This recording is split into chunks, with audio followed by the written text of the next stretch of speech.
with, and he did have access to things he said he did. And what he said in this book, it obviously, knocked me over with a feather. He said that every world government is controlled by what he calls the reptilians. And he said that in the book that the point where this reptilian manipulation really began, in other words, this archontic distortion operating through this reptilian form, was around 6,000 years ago. He also says in the book that the moon is a command center for this reptilian race and others, and that it's not at least totally natural, it's a construct. Something else I've been writing about for years. The world is just not like we think it is. We've been held in this narrow band of perception, and therefore we don't see what's really happening. And when people do reveal it, that perceptual prison says it's nonsense, it can't be. And that entity in the Charney Project, as I talk about in this book, Everything You Need to Know, and in previous books, and in those videos I mentioned earlier, also said the moon is an ET construct, and the moon is manipulating life on Earth with the frequencies it's giving out. So, this hijack, this great change, took us from a heart society to a gut-brain society where we interact with emotion, not heart. And in the book, Steve Taylor, in this book, The Fall, he talks about how this new psyche, he calls it, where completely different perceptual way of behaving and looking at the world, came out of what he calls Saharasia. And it went up into Europe and through the empires of Europe, not least the British. It went all over the world, this new psyche. And as, of course, it entered these different countries of the old psyche, of the original cultures, native cultures of those countries, it destroyed them, essentially. The new psyche destroyed the old psyche. Credo Mutwa told me when the British moved into South Africa, they wanted to milk the minds of the shaman, as he put it, and then kill them. They wanted an end to that knowledge stream. And this new psyche moved up into Europe, became the Roman Empire, became the British Empire and the European empires, and then went global through those empires. And still today, there are remnants of the old psyche, but a lot of the old psyche peoples have been absorbed into the new psyche. But there are some that can still process reality in a different way to the new psyche. And they see things the new psyche doesn't see. And we can change the new psyche by becoming conscious beyond mind. That changes the brain as well and the way it processes information. And one of these people was the source of information for a series of books from the 1960s to the 1990s by a man called Carlos Castaneda. And this source is, or was, a Central American shaman figure called Don Juan Matus. And when I was reading one of the books, I think it was the last one, it was extraordinary what he was describing, given what conclusions I'd come to up to that point from many other sources. This is what Don Juan Matus said about the manipulation of the world. We have a predator that came from the depth of the cosmos and took over the rule of our lives. Human beings are its prisoners. The predator is our lord and master. It has rendered us docile, helpless. If we want to protest, it suppresses our protest. If we want to act independently, it demands that we don't do so. Indeed, we are held prisoner. They took us over because we are food to them, energetic fear, low vibrational emotion. And they squeeze us mercilessly because we are their sustenance. Just as we rear chickens in coops, the predators rear us in human coops, human eros. Therefore, their food is always available to them.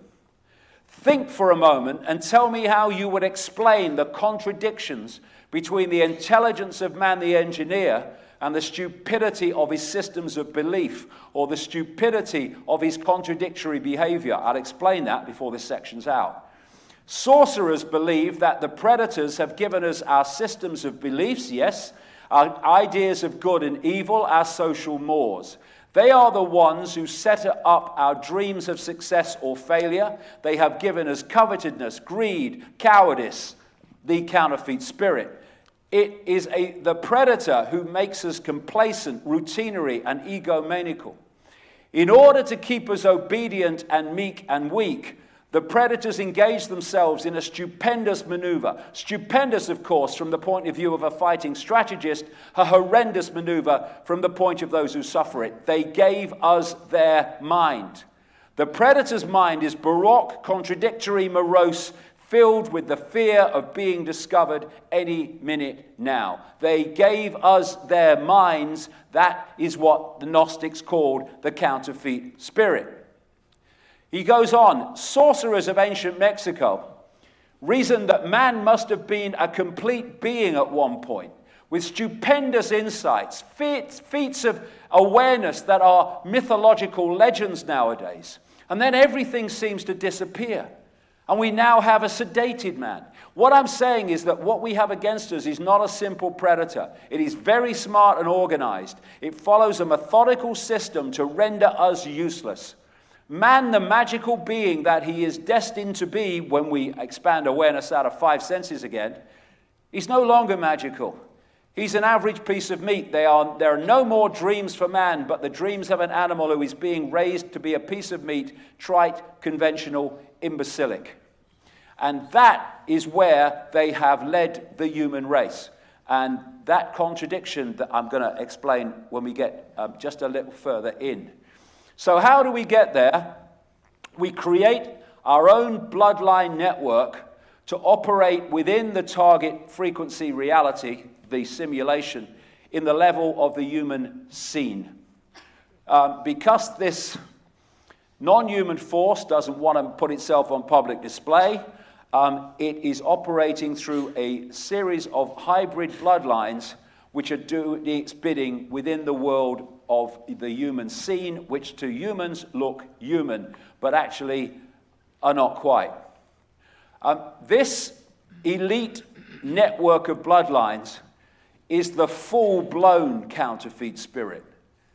It's not the counterfeit spirit within humans that has to compete with consciousness and heart, and thus does not have the same impact on behavior that it would if it's full-blown counterfeit spirit with no balancing force at all.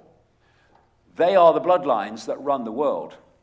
They are the 1%, less than 1%, and the networks the 1% use to control human society. And if you look at the bloodlines and the people in positions of power, you look at the 1% and less than 1%, they have no empathy, no remorse, no shame, parasites, pathological liars, do whatever it takes to get what they want because they are full-blown expressions of this counterfeit spirit. The bloodlines that control human society today, and many others, of course. Now, the role of these bloodlines is like bloodline in-between, as I call them.